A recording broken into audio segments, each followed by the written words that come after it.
ചില്ലകൾ നിറയെ പച്ചപ്പുണ്ടായിരുന്ന ആ മരം ഒരു വേള ഇലകൾ കൊഴിക്കുവാൻ തുടങ്ങി. ഏതാനും ദിവസങ്ങൾക്കുള്ളിൽ ഇലകളൊന്നും അവശേഷിക്കാത്ത ഒരു ഉണക്കമരം പോലെ അത് കാണപ്പെട്ടു. കണ്ടു നിന്നിരുന്നവരൊക്കെ വിധി എഴുതി ആ മരം ഉണങ്ങിപ്പോയി എന്ന്. എന്നാൽ അവരുടെയൊക്കെ കണക്കൂട്ടലുകൾ തെറ്റിച്ചുകൊണ്ട് ഉണങ്ങിയെന്ന് കരുതിയ ആ മരത്തിൽ കുറച്ച് ദിവസങ്ങൾക്കുള്ളിൽ ചില പുതുനാമ്പുകൾ മുളച്ചു തുടങ്ങി. ഏവരെയും അത്ഭുതപ്പെടുത്തിക്കൊണ്ട് ദിവസങ്ങൾക്കുള്ളിൽ ഇലകൾ കൊണ്ട് നിറഞ്ഞ ഒരു മരമായി അത് മാറി. ഇലകൾ കൊഴിക്കുന്ന കാലങ്ങളിൽ മരങ്ങൾ ചെയ്യുന്നത് എന്താണെന്നറിയാമോ? അവ അവയുടെ വേരുകളെ ശക്തിപ്പെടുത്തും.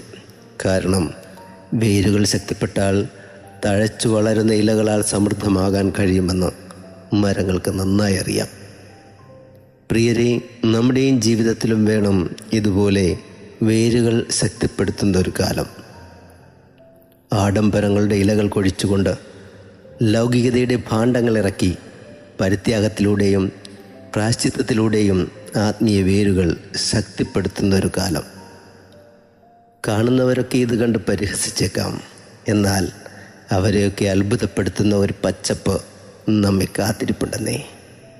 God bless you.